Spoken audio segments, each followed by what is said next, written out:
میں نے قرآن مجید کے پہلے پارے میں سے ایک آیہ کریمہ کا کچھ حصہ تلاوت کیا ہے۔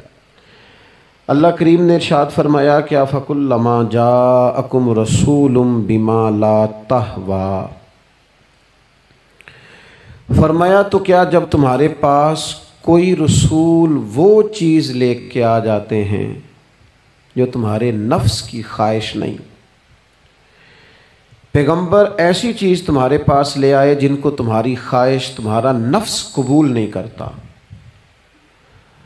لا تہوی انفسکم مستکبرتم، جن کو تمہارا نفس قبول نہیں کرتا تو پھر تم تکبر کرتے ہو، تمہارے نفس پر وہ چیز گراں گزرتی ہے، تمہاری خواہش کے وہ چیز خلاف ہوتی ہے، تمہاری مرضی کے مخالف ہوتی ہے، پھر وہ تم اس سے تکبر کرتے ہو۔ فَفَرِيقًا كَذَّبْتُمْ، تو ایک گروہ ان میں سے انبیاء کو جھٹلاتا ہے، معاذ اللہ۔ ایک گروہ کیا کرتا ہے؟ نبیوں کو جھٹلاتا ہے، نبیوں کو، اور دوسرا اس سے بھی آگے بڑھ جاتا ہے، وَفَرِيقًا تَقْتُلُونَ، اور ایک گروہ ان کو شہید کر دیتا ہے۔ انبیاء کرام علیہم السلام کی جو تعلیمات ہوتی ہیں وہ کامل، اکمل اور مکمل ہوتی ہیں۔ انبیاء کرام علیہم السلام معصوم ہوتے ہیں۔ نبیوں میں معاذ اللہ نہ ظاہری طور پر کوئی نقص ہوتا ہے نہ باطنی طور پر نقص ہوتا ہے۔ اللہ تعالیٰ انبیاء کرام علیہم السلام کو بڑے قبیلوں میں پیدا فرماتا ہے، ان قبیلوں میں جو اس دور کے اندر لوگوں میں بڑی قدر کی نگاہ سے دیکھے جاتے ہیں، ان میں نبی آتے ہیں۔ انبیاء کرام کو اللہ تعالیٰ حسن و جمال دیتا ہے، قد و قامت دیتا ہے، ان کو اللہ تعالیٰ پر وجیح چہرے دیتا ہے، کامل تعلیمات دیتا ہے۔ اور سب سے بڑی بات یہ ہے کہ انبیاء معصوم ہوتے ہیں، ان کے اندر کوئی نفسانی خواہش ہی نہیں ہوتی، نبی کوئی خطا کرتے ہی نہیں۔ کامل، مکمل، اکمل تعلیم نبی لے کے آتے ہیں، لیکن اللہ کا قرآن کہتا ہے کہ جب وہ چیزیں تمہاری نفس کی خواہش کے خلاف ہوتی ہیں، چیزیں بالکل مکمل ہیں، کامل ہیں، اکمل ہیں، نبی معصوم ہیں۔ عام آدمی اگر کوئی بات کرتا ہے تو اس کی بات میں نقص رہ جاتا ہے، کمزوری رہ جاتی ہے، کسی دانشور سے، کسی شاعر سے، کسی ادیب سے، کسی آپ جس نے اپنی دانش بینش کے حساب سے کوئی بات کی ہے، آپ اگر اس سے کوئی تربیت لیتے ہیں تو اس کی بات میں کمزوری رہ جائے گی، عام آدمی ہے۔ انبیاء کرام علیہم السلام کی تعلیمات جو ہوتی ہیں وہ ذاتی نہیں ہوتی، وہ وحی الہی کے ساتھ ہوتی ہیں، ان میں کمزوری کوئی نہیں ہوتی، نقص کوئی نہیں ہوتا۔ انبیاء کرام علیہم السلام خوبصورت ہوتے ہیں، نورانی ہوتے ہیں، یعنی کسی بندے نے معاذ اللہ ان سے کوئی ایسی چیز نہیں دیکھی ہوتی جس سے کہ قباحت پیدا ہو، نقص پیدا ہو۔ انسان دور ہٹے، انہیں اللہ تعالیٰ ظاہری، باطنی، معنوی حسن دے کے دنیا میں بھیجتا ہے، کیوں نہیں لوگ مانتے؟ 950 سال حضرت نوح علیہ السلام نے تبلیغ فرمائی، اور میرے بھائی 1.5 دن میں بندہ تھک جاتا ہے، اکتا جاتا ہے، ہف جاتا ہے، عام آدمی کی بات کر رہا ہوں۔ 950 سال تبلیغ کی، اور تبلیغ کرنے والا بندہ کامل ہے، مکمل ہے، اکمل ہے، درد مند ہے، سونا ہے، نہیں مان رہے لوگ۔ کیوں؟ قرآن کہتا ہے اس کی وجہ یہ ہے کہ چیزیں وہ ہیں جو ان کے نفس کی خواہش کے خلاف ہیں، جو یہ ان کے نفس کی اور باطنی جو خواہشات ہیں ان کے مخالف ہیں، نہیں مانتے۔ حضرت موسیٰ کلیم علیہ السلام بنی اسرائیل کو نجات دینے کے لیے آئے تھے، راحت دینے کے لیے تشریف لائے تھے، لیکن آپ ان کے مطالبات دیکھیں کس قدر تکلیف دی۔ کبھی کہتے تھے نہیں مانتے جب تک اللہ کو اعلانیہ نہ دیکھ لیں، کبھی وہ کوئی مطالبہ لے کے آ جاتے، کبھی وہ پانی کا مطالبہ کرتے اور کہتے 12 چشمے الگ الگ چاہیے، کبھی وہ من و سلوہ کا مطالبہ کرتے، کبھی کہتے من و سلوہ تو آتا ہے پر یہ ایک جیسا کھانا ہے، ہمیں تو الگ الگ چاہیے، وہ اجناس چاہیے جو زمین سے اگنی ہے۔ حضرت موسیٰ خوبصورت تھے، نورانی تھے، پروجی تھے، اور کمال یہ ہے کہ رب کے اتنے پیارے ہیں جن سے رب کلام فرماتا ہے، لیکن قوم ہے کہ تسلیم کرنے کو تیار نہیں، ماننے کو تیار نہیں۔ فقط اتنی بات ہے کہ وہ تعلیمات وہ ہیں جو ان کے نفس کی خواہش کے خلاف ہیں، اور ذرا سا انہیں موقع ملا، حضرت موسیٰ علیہ السلام 40 دنوں کے لیے کوہ طور پہ تشریف لے گئے تو پیچھے سے ایک بچڑے کی پوجا شروع کر دی۔ جناب کلیم واپس آئے تو پھر طرح طرح کی ہیلے بازیاں، حضرت یوسف علیہ السلام کا تو حسن مشہور ہے نا ساری دنیا میں، دنیا جانتی ہے نا کتنے سونے تھے، تو کیا اتنا خوبصورت آدمی بھی کنویں میں ڈال دیا جاتا ہے؟ کیا اتنا حسین آدمی بھی بازار میں بیچ دیا جاتا ہے؟ کیا اس قدر شخص جو ظاہری باطنی طور پر نورانی ہو، اس شخص پر بھی الزامات دھر کے جیل میں ڈال دیا جاتا ہے؟ مخلوق تو فنکار ہے اس درجہ کے پل بھر میں سنگے در کعبہ سے بھی اصنام تراشے، اور تم کون ہو کیا چیز ہے داغے کبابی، لوگوں نے تو مریم پہ بھی الزام تراشے، حضرت مریم سلام اللہ علیہ پر بھی، اور جناب عیسیٰ جن کو اللہ نے کھلے معجزات دیے، کوئی ضرورت تھی کسی اور چیز کی؟ جو بچہ پنگوڑے میں ہی کہہ رہا ہے انی عبداللہ، میں اللہ کا بندہ ہوں، کھلے معجزات اور وہ بھی پنگوڑے میں۔ لیکن قرآن کہتا ہے تعلیمات وہ تھیں کہ جو ان کی نفس کی خواہش کے خلاف تھی، لہذا نفس کی خواہش، وہ جو ایک جگہ پہ قرآن مجید نے کہا نا کچھ لوگوں نے نفس کی خواہش کو خدا بنا لیا، وہ چونکہ خواہشات نفسانیہ کے خلاف تھیں، نتیجہ اس کا یہ نکلا کہ ان لوگوں نے پیغمبروں، رسولوں، انبیاء، اللہ کے محبوب بندوں کو جھٹلا دیا، یہاں تک کہ قتل کر دیا۔ حضرت زکریا علیہ السلام جیسے لوگوں پر آرے چلا دی، شہادتیں ہو گئی انبیاء کی۔ وجہ کیا تھی؟ نفس کی خواہش کے خلاف تعلیمات تھی انبیاء کی، نہیں تسلیم کیا۔ نبی اکرم نور مجسم شفیع معظم صلی اللہ تعالی علیہ وسلم کے نہ سارے معجزات ان لوگوں نے اپنی آنکھوں سے دیکھے تھے، اور ایک دوسرے کے سامنے بیٹھ کے حضور کی تعریفیں کرتے تھے کہ میرا بھتیجا ہے، اس نے کبھی جھوٹ بولا ہو، ہے کبھی امانت میں خیانت کی ہو، ہے کبھی اس کے اندر کوئی نقص دیکھا ہو۔ وہ تعریفیں، وہ خوبصورتیاں، وہ رعنائیاں۔ لیکن جب حضور نے اعلان نبوت کیا نا، اب وہ جو خواہشات نفسانیہ تھی نا، وہ جو باطن کے اندر خواہشات مچلتی تھی، میں سردار ہوں، میرے ڈھیر سارے غلام ہونے چاہیے، میں کسی کو اپنا داماد قبول نہیں کرتا لہذا بیٹی کو زندہ دفن کروں گا، میں یہ کیسے قبول کر لوں کہ غریب آدمی میرے برابر میں آ کے بیٹھ جائے، برادری کی اونچ نیچ کیسے چھوڑ دوں۔ کل تک کہہ رہے تھے آپ صادق ہیں، آپ امین ہیں، آپ حسین ہیں، آپ باوقار ہیں، ہر چیز بیان کر رہے تھے، اور جیسے ہی کہا حضور نے کہ میں اللہ کا رسول بن کے آیا ہوں، جب ماننے کی باری آتی ہے نا، ماننے کی، حضور علیہ السلام پہاڑی پر تشریف فرما ہے، اور کریم محبوب علیہ السلام نے اونچی پہاڑی تھی، اس طرح کوئی آدمی یہاں دیوار پہ اوپر کھڑا ہو جاتا ہے تو آپ تو اس طرف نہیں دیکھ رہے، وہ ادھر بھی دیکھ رہا ہے، ادھر بھی دیکھ رہا ہے۔ اونچی پہاڑی پر حضور کھڑے ہو گئے اور کھڑے ہو کے فرمایا اگر میں تم سے کہوں کہ پہاڑی کے اس پار دشمن ہے اور وہ تیاری کر کے آ چکا ہے، تم پر حملہ آور ہو جائے گا، کیا میری بات مان لو گے؟ دیکھا نہیں تم نے، میں کہہ رہا ہوں دشمن ہے، تسلیم کرو گے؟ سارے مکے کے لوگ جمع تھے، کہنے لگے کیوں نہیں مانیں گے، آپ صادق بھی ہیں اور امین بھی ہیں، آپ کی زبان سے کبھی جھوٹ نکلا ہی نہیں۔ یہ خاص پیغام حسین کانفرنس میں عرض کرنا ہے آپ کو، بھائی میں اگر کہوں کہ اس طرف دشمن آ گیا ہے، تم نے نہیں دیکھا، میری زبان پر اعتبار کرتے ہو؟ یا رسول اللہ آپ صادق اور امین ہیں، آپ نے کبھی جھوٹ بولا نہیں، خیانت کی نہیں، 100% یقین ہے، مان لیں گے؟ یہ بات ماننے کو تیار ہیں، یہ بات تسلیم کرنے کو تیار ہیں کہ آپ صادق اور امین ہیں، تو حضور نے فرمایا جس زبان سے تم یہ ماننے کو تیار ہو نا کہ اس طرف دشمن کھڑا ہے حملہ کر دے گا، اس زبان سے یہ بھی مان جاؤ کہ میں اللہ کا سچا رسول بن کے آیا ہوں۔ آپ میری بات کو سمجھیں، تھوڑی دیر پہلے بیک وقت کہہ رہے ہیں بالکل آپ جو کہتے ہیں حق اور سچ ہے، اور اب جب کہا میں رسول ہوں مان جاؤ، تو معاذ اللہ تعالیٰ ابو لہب کہنے لگا آپ کے ہاتھ ٹوٹ جائیں، آپ نے ہمیں اس کام کے لیے بلایا تھا، طرح طرح کی بولیاں بولنے لگے۔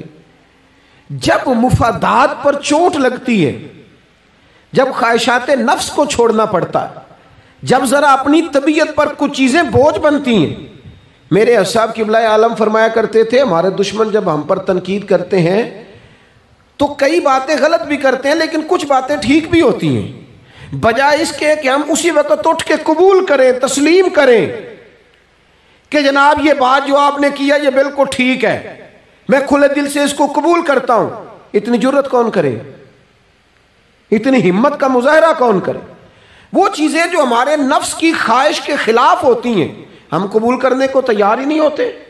لیکن جو مزاج دین ہمیں عطا کرتا ہے، وہ دین ہمیں یہ عطا کرتا ہے کہ جب تم یہ دیکھو نا کہ بات جو ہو رہی ہے وہ بات ٹھیک ہے، اگرچہ میرے مفادات کے بھی خلاف ہے، اگرچہ میرے نفس کی خواہش کے بھی خلاف ہے، اگرچہ میری سرداری کے بھی خلاف، ہو سکتا ہے میرا مالی نقصان بھی ہو، لیکن چونکہ ٹھیک ہے لہذا مجھے قبول کر لینی چاہیے. یہ جرت پیدا کریں اپنے دل کے اندر، یہ طاقت پیدا کریں. یہ آج کا پیغام ہے. آپ دیکھیے حضرت فاروق اعظم رضی اللہ تعالیٰ عنہ نے مسئلہ بیان کیا تو جناب فاروق اعظم رضی اللہ تعالیٰ عنہ نے اس مسئلے میں عورتوں کے مہر کے متعلقہ، جو حق مہر ہوتا ہے خاتون کا، اس کے متعلقہ جناب عمر نے کوئی مسئلہ بیان کیا. تو آپ جمعہ پڑھا کے باہر نکلے تو ایک خاتون کھڑی تھی دروازے پر، کہنے لگی امیر المومنین حد ہو گئی ہے، آپ عورتوں کو مہر لینے پر پابندی لگا رہے ہیں، اتنا لینا اتنا نہ لینا، اور اللہ رسول نے کھلی اجازت دی ہے جتنا مرضی لے لیں. اس خاتون نے دلائل پیش کیے. اب امیر المومنین کے سامنے ایک تو ہے کہ عام مرد کے سامنے عورت بات کرے تو لوگ قبول نہیں کرتے، اور 22 لاکھ مربع میل کا حکمران اور جس کے بارے میں معروف ہے کہ ان کا درہ ہر وقت چلتا ہے، اس خاتون نے جناب عمر سے کہا کہ جناب مسئلہ یوں ہے، آپ نے یوں بیان کیا ہے. اب ارد گرد لوگ کھڑے تھے، کسی نے یہ نہیں کہا گستاخ معاذ اللہ تو کیا کہہ رہی ہے، امیر المومنین کے سامنے کلام کرتی ہے. بات حق تھی، کسی نے جرت نہیں کی. ایک شخص حضرت عمر سے کہنے لگے حضور آپ کچھ بولتے کیوں نہیں، کچھ تبصرہ کریں. فرمانے لگے بولنا کیا ہے، ایک مرد نے خطا کی ہے اور ایک عورت ٹھیک کہہ رہی ہے، اس کی بات درست ہے، میں کھلے دل سے قبول کرتا ہوں.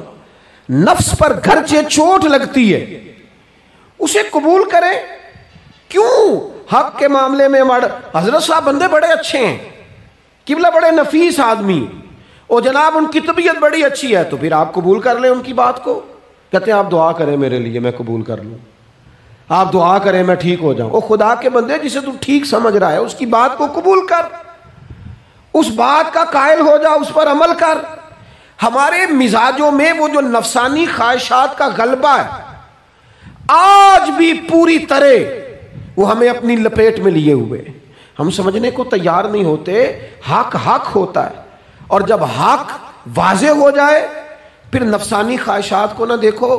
نفس ایک بچے کی طرح ہے، اس کی ایک بات مانو گے دوسری خواہش کرے گا، دوسری بات مانو گے تیسری خواہش کرے گا. اللہ کے محبوب علیہ السلام نے دعا فرمائی ہے، مسند امام احمد بن حنبل میں موجود ہے. حضور اللہ کی بارگاہ میں عرض کرتے ہیں تعلیم امت کے لیے، صرف ہمیں سمجھانے کے لیے، ورنہ تو معصوم عن الخطا ہے. محبوب اللہ کی بارگاہ میں عرض کرتے ہیں اے اللہ مجھے اس خواہش سے بچانا جو ایک اور خواہش میں مبتلا کر دے، اس خواہش سے بچانا جو خواہشات کے دروازے کھول. ہم اپنے نفس کو لے کر دین کے مقابلے میں کھڑے ہو گئے. میری برادری کہتی ہے کہ شادی میں ڈھول بجے گا، تماشا ہوگا، اور اللہ رسول کہتے ہیں کہ اس میں شریعت کا بول بالا ہوگا، پتہ چلے گا جیتتا کون ہے. میری اولاد کہتی ہے کہ اس رستے جانا ہے، رب رسول فرماتے ہیں اس راہ پہ جانا ہے. نفس کی خواہش اور ہے، اللہ رسول کا حکم اور ہے، ہم اس کو تسلیم کرنے کو تیار نہیں ہوتے. معافی مانگنی پڑ گئی ہے ایک بندے سے. ہماری جو بنائی ہوئے قبیلے اور برادریوں میں اونچ نیچ ہے اس کے حساب سے ہم بڑے قبیلے سے ہیں، وہ چھوٹی قبیلے سے ہیں. ہم نے جو بنائی ہے، ورنہ تو قبیلے فقط تعارف کے لیے ہوتے. معذرت کرنی پڑ گئی ہے، لیکن کمال ہے ہمارے مزاج میں وہ پیدا ہو. اللہ رسول کو راضی کرنے کے لیے تھوڑی دیر اپنے نفس کو کچلیں. ممکن ہے ایسا ہو، کرتے ہی نہیں ایسا، مزاج نہیں بنایا. ہمارے نفس کی خواہش کے مطابق اگر چلیں پھر سارا. آپ یقین کریں لوگ استادوں کے پاس جا کے عزتیں اور پروٹوکول ڈھونڈتے ہیں، پیروں کے پاس جا کے عزتیں اور پروٹوکول ڈھونڈتے ہیں. ایسی جگہوں پہ جہاں پروٹوکول دینے کی باری تھی وہاں بھی لینے کے چکر میں پڑ جاتے. دینی کاموں میں اگر 4 لوگ ایک جگہ پہ اکٹھے کیے جاتے ہیں نا، یہاں دینی کام کر لو، تو وہاں جھگڑا شروع ہو جاتا ہے. دینی کام تو کرنا ہے پر آگے کون لگے گا. دینی کام تو کرنا ہے پر اس میں سربراہی کس کو ملے گی؟ دینی کام تو کرنا ہے، اس میں نام کس کا ہوگا؟ اس میں بڑا قد کس کا شمار کیا جائے؟ اس طرح قومیں آگے بڑھتی ہیں۔ اہل حق کس طرح ہوتے ہیں؟ سب سے آگے اپنے نفس کو رکھا جائے اور پھر انسان کا انقلاب آ جائے، یہ کیسے ممکن ہے؟ حضرت ابو ذر غفاری، میں قربان اس شخص پر، سیدنا ابو ذر غفاری، اس امت کے درویش فقیر، ایسا شخص جس کے بارے میں محبوب نے فرمایا زمین کے اوپر اور آسمان کے نیچے میرے ابو ذر سے سچا بندہ کوئی نہیں۔ اتنا بڑا آدمی زندگی فقر و فاقے میں گزار دی، اپنے مزاج پر طاری کر لی چیزیں کہ بس وہ سادگی جو ہمیں ہمارے رسول نے سکھائی ہے اسی میں رہنا ہے۔ حضرت ابو ذر غفاری گفتگو ہو رہی تھی، بات چیت ہو رہی تھی، جناب بلال حبشی رضی اللہ تعالیٰ عنہ کے ساتھ محو کلام تھے۔ حضرت بلال نے اپنے آپ کو سمجھا لیا تھا کہ میں دروازہ رسول کا گدا ہوں۔ کچھ لوگ نا غلام بے دام ہوتے ہیں، بے دام۔ ہمارے ہاں نا کچھ لوگوں کا پروٹوکول ہوتا ہے اور کچھ لوگ ایسے ہوتے ہیں جو صبح سے لے کے شام تک جھاڑو دے رہے ہوتے ہیں، خدمتیں کر رہے ہوتے ہیں۔ میں آپ کو صحیح معنوں میں بتاؤں تو اصل حقدار وہ ہوتے ہیں لوگ، اصل ڈیوٹیاں ان لوگوں کی ہوتی ہیں۔ حضرت بلال حبشی نے طے کر لیا تھا کہ میں نے بس نوکری کرنی اور توجہ سے کرنی ہے۔ اور میں آپ کو دل کی بات بتاؤں، میں نے بڑے کیمرے دیکھے اپنی زندگی میں، میں نے بڑا کچھ دیکھا تھوڑے وقت میں۔ میں آپ سے عرض کروں، وہ بڑی مزیدار زندگی ہوتی ہے جس میں انسان تھوڑا پیچھے بیٹھا ہوا ہوتا ہے، جس میں نا بہت سارے کام ہیں۔ میں تھوڑے دن پہلے ایک جگہ جماعت کرانے کے لیے کھڑا ہوا، ایک صاحب نے جماعت کی ویڈیو بنانی شروع کر دی، بعد میں مجھے دوست بتانے لگے او خدا کے بندے، عبادت تقریر میں کبھی رونا آ جاتا تھا، دعا میں رونا آ جاتا تھا، میں نے ضبط کرنا شروع کر دیا، چھوڑ دیا۔ لوگ آنسو بیچنے لگ جاتے، پیر صاحب رو پڑے۔ پیر صاحب کس بات پہ روئے؟ او خدا کے بندو، پیر کو معافی لے لینے دو اللہ رسول سے، اپنے لیے اپنے سنگیوں کے لیے اللہ کے حضور اسے آنسو بہانے دو۔ کوئی چیز تو کیمرے سے باہر رہے، کچھ چیز تو۔ کیا خوبصورت لفظ ہے مولا علی شیر خدا کے، فرماتے ہیں اسے مبارک ہو جسے تھوڑے لوگ جانتے ہیں، اسے مبارک ہو۔ سے ثبوت نہ پچھو میتھوں، پلائے نظر کرم کا دھوئی، اے میں جانا یا دل بر جانے غیر نہ جانے کوئی، میں مسکین پرانا خادم کسے در ملی نہ ٹوئی، اے تے واصف یار نے نظر جو کی تھی تے واصف ہی ہوئی۔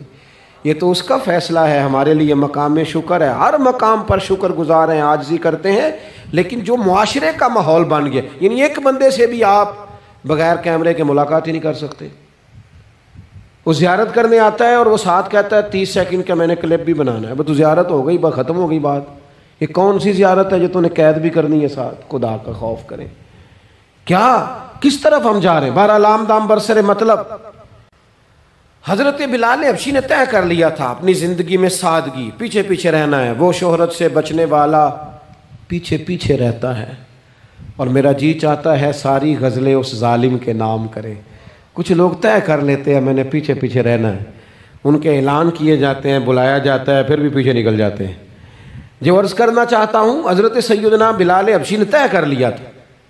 ایک دن کسی بات میں نا ہو جاتا ہے رائے کا اختلاف، رائے کے اختلاف کو کبھی مخالفت نہ بنائیں، اپنوں سے اختلاف ہو تو اختلاف رائے رکھیں، رائے دیں، حکم کبھی نہ دیں۔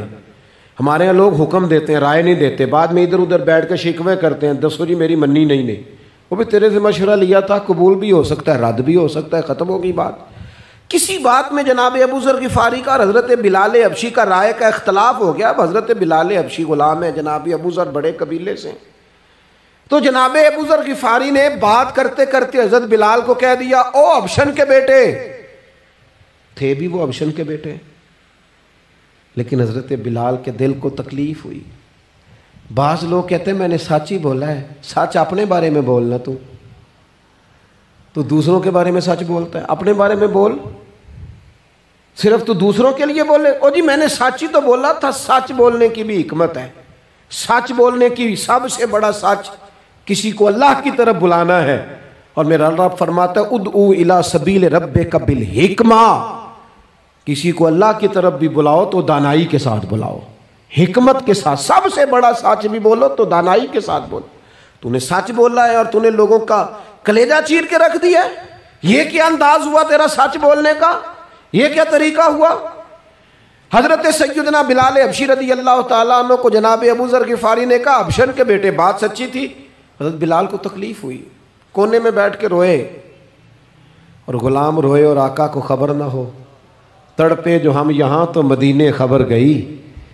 حضور علیہ الصلوۃ والسلام پتہ چلا, محبوب نے منبر سجایا. حضور کی عادت تھی نامینیٹ کر کے اصلاح نہیں کرتے تھے, بائی نیم نہیں, نامزد کر کے نہیں, اوورال بات کر دیتے, سمجھنے والے سمجھ جاتے.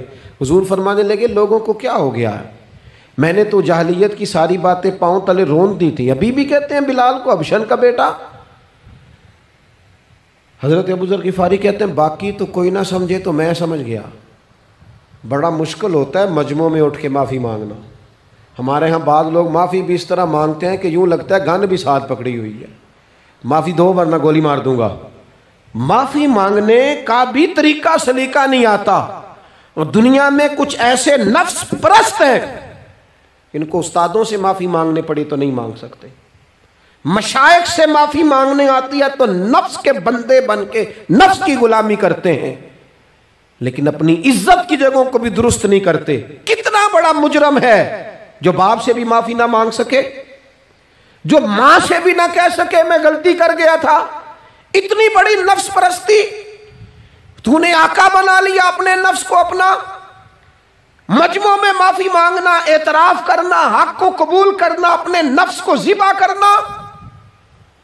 حضرت ابو ذر غفاری مجمع کے بیچ اٹھ کے کھڑے ہوئے, چمکتا دمکتا چہرہ, قبولیت حق کا جذبہ, اپنے نفس کو چیر دینا اور اس پر پاؤں رکھ کے رب رسول کا قرب حاصل کرنے کا ذائقہ. جناب ابو ذر غفاری حضرت بلال کے قریب گئے اور پھر ان کے سامنے لیٹ گئے, رو کے کہنے لگے حبشن کے بیٹے اٹھا اپنا پیر اور رکھ میرے سینے پہ. میں اس قوم کو بتانا چاہتا ہوں کہ تھا تو حبشن کا بیٹا, پر جب سے مدینے والے کا کلمہ پڑا ہے کائنات میں عزت والا ہو گیا ہے. یہ دیکھو کس نے ذروں کو اٹھایا اور صحرا کر دیا, کس نے قطروں کو ملایا اور دریا کر دیا, کس کی حکمت نے یتیموں کو کیا در یتیم اور غلاموں کو دنیا بھر کا مولا کر دیا. ہمارا نفس کی خواہش بچی, رشتے نہیں بچے. ہمارے نفس کی خواہش بچی, تعلقات نہیں بچے. نفس کی خواہشیں بچی, ہمارے اپنے نہیں بچے. نفس کی خواہشیں بچی, مال جمع ہوا, دیانتداری نہیں بچی, وعدوں کی پابندی نہیں بچی, تجوریاں بھر گئیں, روحیں اجڑ گئیں. بددیانتی سے رزق حرام سے کمایا ہوا مال, کاریں کوٹھیاں بنگلے بن گئے, باطن اجڑ گیا. اس لیے کہ نفس کی خواہش پوری کی. نفس کے سامنے اگر انبیاء کی بھی تعلیمات آئیں, لوگوں نے تکبر کیا, قتل تک کر دیا نبیوں کو, لیکن اپنے نفس کی خواہش کے خلاف جانے کو تیار نہ ہوئے. خدا را واپس آ جاؤ, خدا را. وقت آیا, یہ وقت بدلتا رہا, یہ دور تبدیل ہوتا رہا. لوگوں نے اپنی بادشاہیاں قائم کرنے کے لیے بڑے بڑے قتل کیے. ہلاکو خان نے انسانی کھوپڑیوں کے مینار بنائے. لوگوں نے بڑے بڑے ظلم کیے, جبر کیے, خوف اور ہراس پھیلایا, اپنے اقتدار پکے کرنے کے لیے بڑے بڑے جبر کیے. پھر کیا ہوا؟ ایسی ایسی بیماریاں لگیں جن کے علاج ہی کوئی نہیں تھے دنیا میں. بھری ہوئی تجوریاں, پیسے باہر گر رہے ہیں, پر ڈاکٹر کہہ رہا ہے تیرا مرض ہی وہ ہے جس کا علاج ہی کوئی نہیں. اللہ تبارک و تعالیٰ کے قانون سے جب لوگ ٹکراتے ہیں پھر پاش پاش ہو جاتے ہیں. وقت گزرا, ٹائم یزید کا آیا. وقت گزرا تو ٹائم عبید اللہ ابن زیاد کا آیا, ٹائم شمر کا آیا. 1450 سال گزرنے کے بعد اس ہزاروں کے مجمع میں سے ایک ایک بچے کو حدیث یاد ہے کہ حسن اور حسین جنتی جوانوں کے سردار ہیں. بتاؤ یزید کو نہیں آتی تھی, شمر کو نہیں پتا تھا, کلمہ تو پڑھتے تھے نا. یہ عبید اللہ ابن زیاد کو نہیں پتا تھا. نبی پاک علیہ السلام کے کندھوں پر حسنین رہے, ان سب کو پتہ نہیں تھا؟ یہ جانتے نہیں تھے کہ یہ وہ حسنین کریمین ہیں جن کو حضور سنتے تھے، فرماتے تھے یہ میرے پھول ہیں دونوں؟ کیا بات رضا اس چمنستان کرم کی، زہرا ہے کلی جس میں حسن اور حسین پھول۔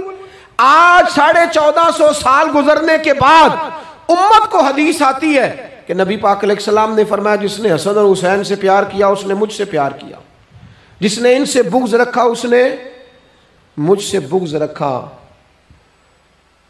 کلمہ پڑھتے تھے، مسلمان کہلاتے تھے۔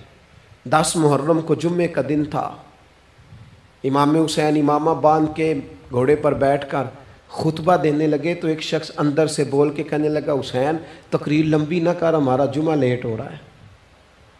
بلے و نمازیوں، سامنے وہ شخصیت کھڑی ہے جس پر ابھی درود پڑھیں گے نماز میں، اللہم صلی علی محمد وعلی، ابھی درود پڑھیں گے حسین ابن علی پر، ابھی شہید کر کے ابھی درود پڑھیں گے، وہ سامنے کھڑے۔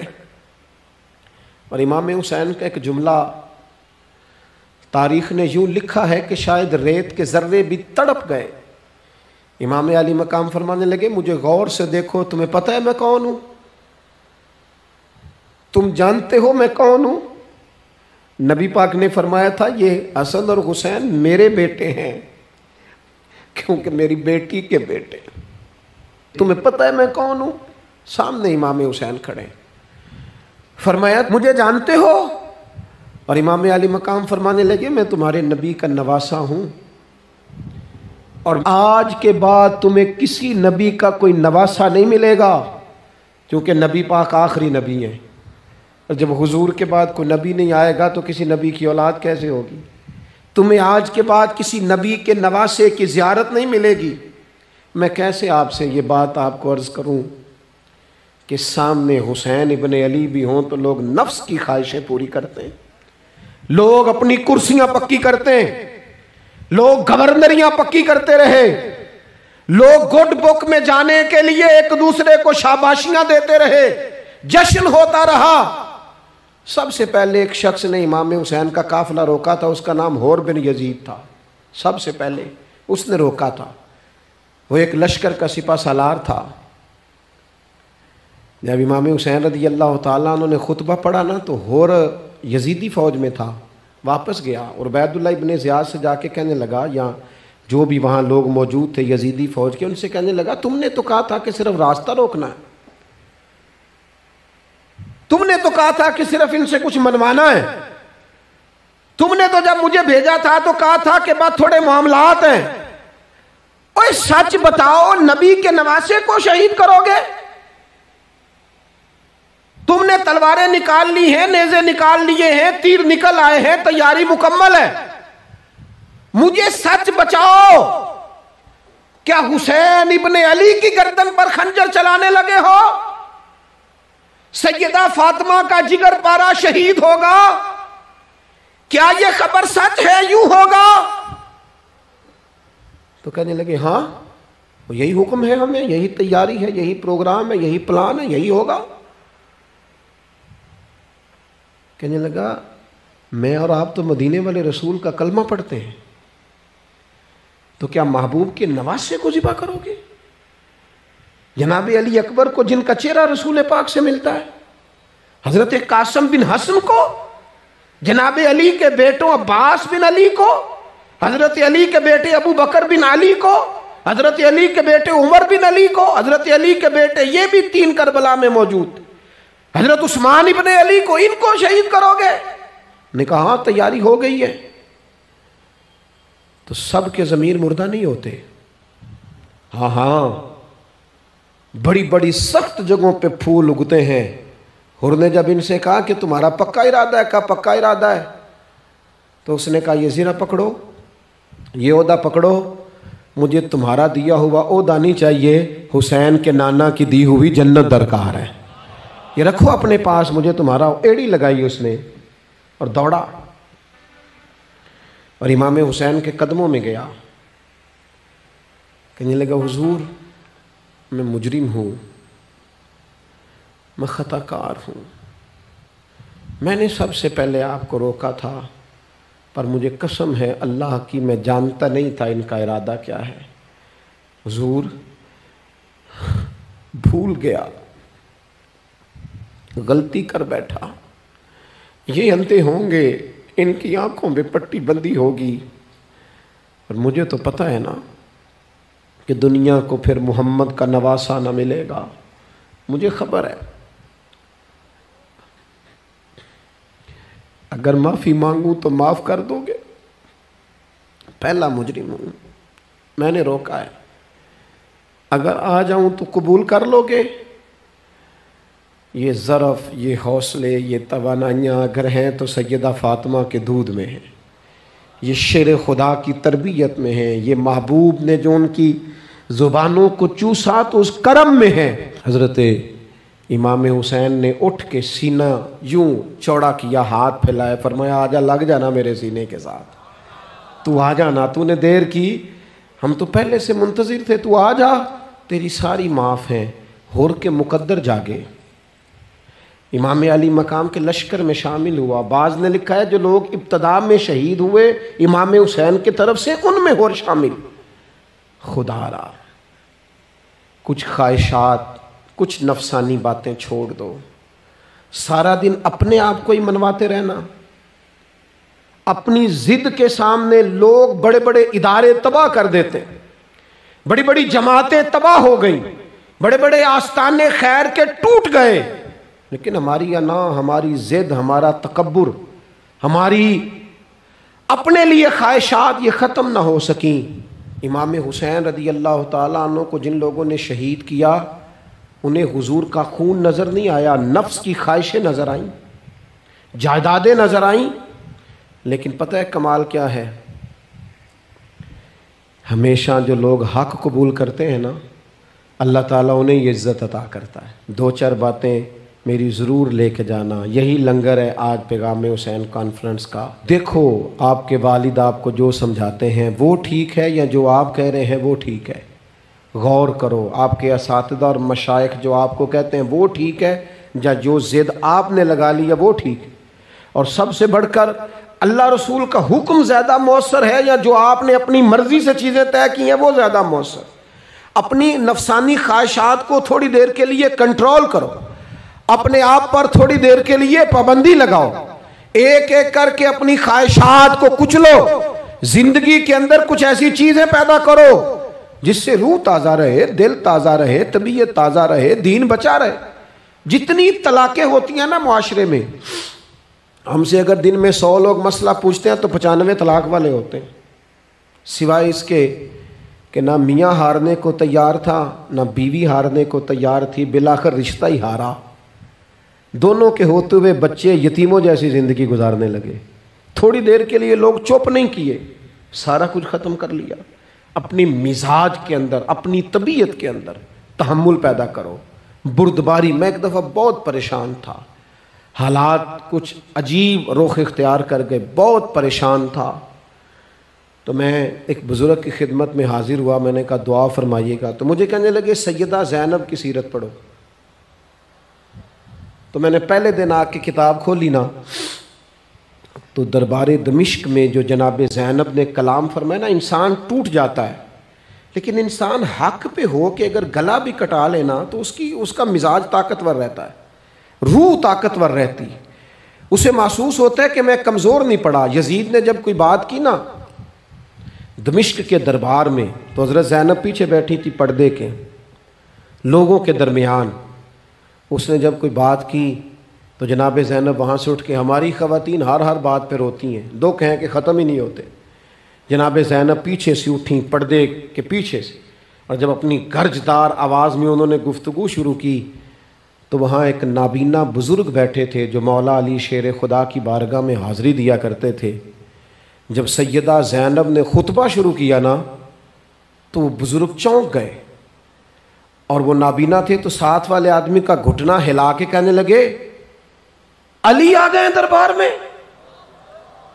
علی کی آواز ہے، علی بول رہے ہیں دربار دمشق میں. وہ زینب کا خطاب منبر پہ علی بول رہے ہوں جیسے.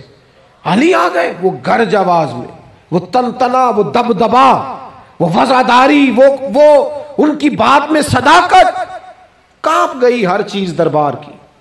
اور امام زین العابدین بیمار بھی تھے، مسافر بھی تھے، پریشان بھی تھے، لیکن جب یزید سے انہوں نے کہا نا مجھے خطبہ دینے دے، تو چند منٹ گفتگو کی امام زین العابدین نے، تو کہنے لگا اذان پڑھو جماعت کرائیں، اس لیے کہ ان کی باتوں میں وہ حق ہوتا ہے۔ میں دیکھتا ہوں ہماری سب کی اپنی اپنی خواہشیں ہیں، اپنے اپنے رویے ہیں، اپنا اپنا مزاج ہے۔ اگر لوگوں کو کسی جگہ بھی ملک کی ملی اور دینی پروگرام کے لیے جمع ہونے کو کہا جائے، ہم تیار نہیں۔ کیا کیا جاتا ہے ہمارے ساتھ؟ ہمارے ضمیر اس لیے خریدے جاتے ہیں کہ ہم خواہشات کے بندے ہیں۔ الگ الگ کر کے کسی کو کہا جاتا ہے تیرا کاروبار چمک جائے گا، کسی کو کہا جاتا ہے تیرا وہ نظام ٹھیک ہو جائے گا، الگ الگ کر کے لوگوں کو خرید لیا جاتا ہے۔ لیکن اگر خواہشات تھوڑی ہوں، اللہ کی رضا پر چلنے کا جذبہ زیادہ ہو، تو میرے عزیز زندگی آسان ہو جائے گی۔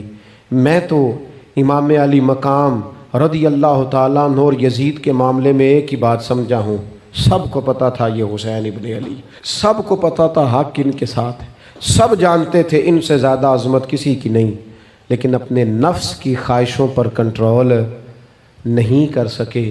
پوری امت کا اس وقت مسئلہ ضروریات کا نہیں، خواہشات کا ہے۔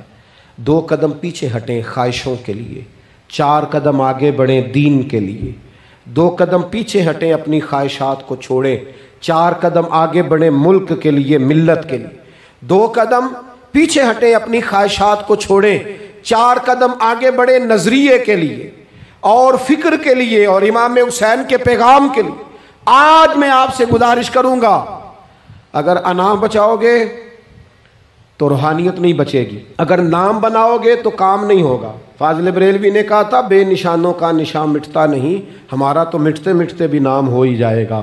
اپنی زندگی سے نفسانی خواہشات کو نکال دو، ورنہ یہ بڑے بڑے فضیلت معاب لوگوں کے سامنے بھی کھڑی ہو جاتی ہے، بے ادب کرتی ہے، بندے کو یہ گستاخ بناتی ہے معاذ اللہ۔ بڑی جگہ انسان زیادتیوں پہ، آج بھی کچھ لوگ کہتے ہیں فلاں آدمی اتنا نیک ہے تو پھر فلاں بندہ مخالفت کیوں کرتا ہے؟ میں نے کہا جو نبیوں کی مخالفت سے باز نہیں آئے، جو صحابہ کی مخالفت سے باز نہیں آئے، اہل بیت کی مخالفت، جو حسین ابن علی کے سامنے کھڑے ہو گئے، کوئی نیک آدمی کس کھاتے میں؟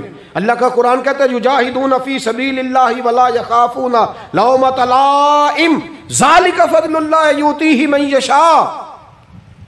کچھ لوگ اللہ کے راستے میں جہاد کرتے ہیں تو لوگ ان کی ملامت بھی کرتے ہیں، انہیں برا بھی کہتے ہیں، پر وہ کسی کی پرواہ نہیں کرتے۔ یہ ان پر اللہ کا فضل ہے، اور یہ فضل رب جسے چاہتا ہے اسے عطا کرتا ہے۔